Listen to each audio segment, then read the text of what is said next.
Creep night, sure to send a chill down your spine.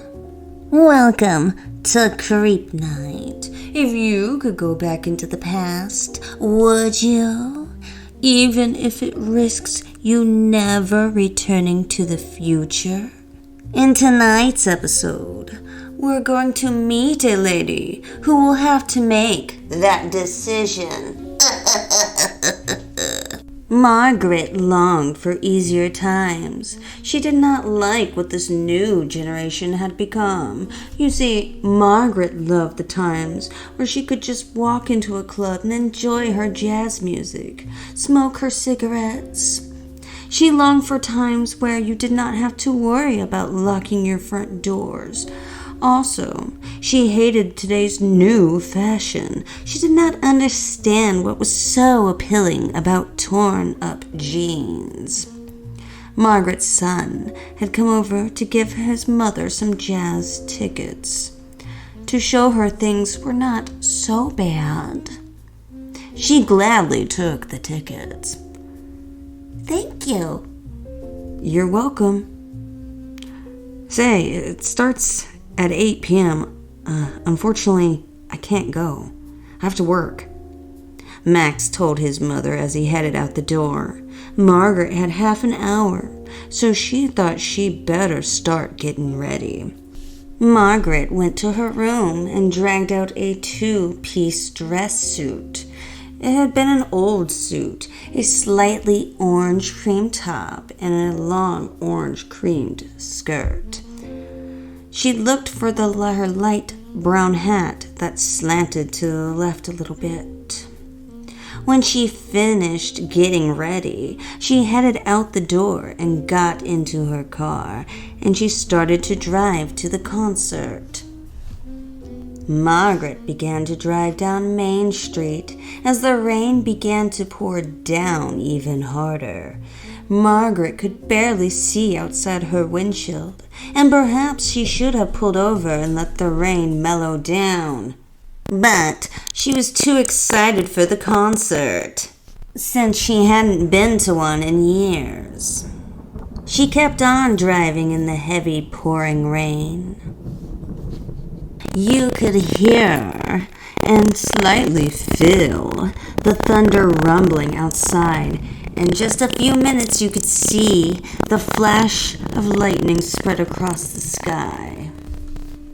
But Margaret did not let this stop her. As she continued to drive, a huge flash of lightning swallowed her car up. When Margaret opened her eyes, she was not in her car anymore. In fact, she had no idea where she was.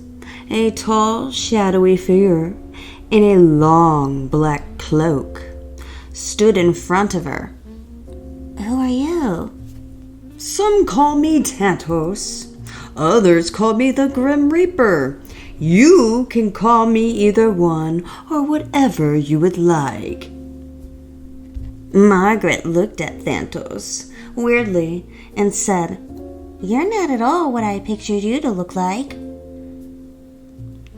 Thanatos laughed and smiled warmly at Margaret, then said, What did you think I was going to look like? Did you think, perhaps, I would look like a demon rising out of hell, bloodthirsty for human souls? Or perhaps you thought I would be a skeleton? Margaret nodded at Thanatos. Thanatos let out another soft laugh. You humans, you crack me up with the things that you think of. No, dear, I am none of these things. I'm just a guide for souls to take them where they need to be. So, am I dead? No. But you are separated from your body at this point. In meantime, you could go anywhere in your past and relive any moments and memories you would like until it is time to wake up. Margaret grew excited about the thought of going anywhere in her past. She walked up the main street and it looked exactly how she remembered it in her teen years. A small building stood a few feet from her. She crossed the street and walked into the building.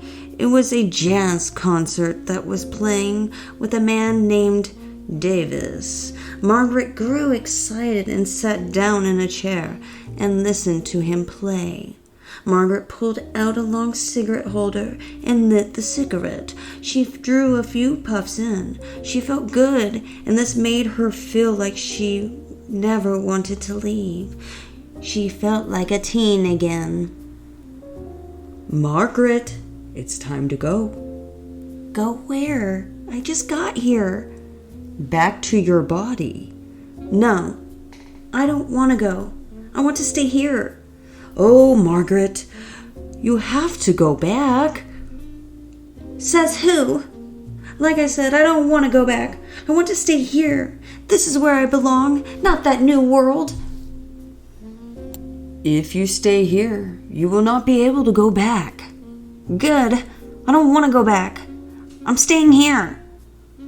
If that is what you wish, I suppose I cannot make you go back, Thantos replied as he walked away from Margaret. Margaret sat back down and continued to listen to the jazz concert. In the hospital, the doctors turned to Max, Margaret's son, and with a sad expression on their face, they told him that she had passed. Some people would prefer the past than to live in the present. But keep this as a reminder that if you stay in the past too long, then you won't be able to move forward into the future. Thank you for listening to Creep Night.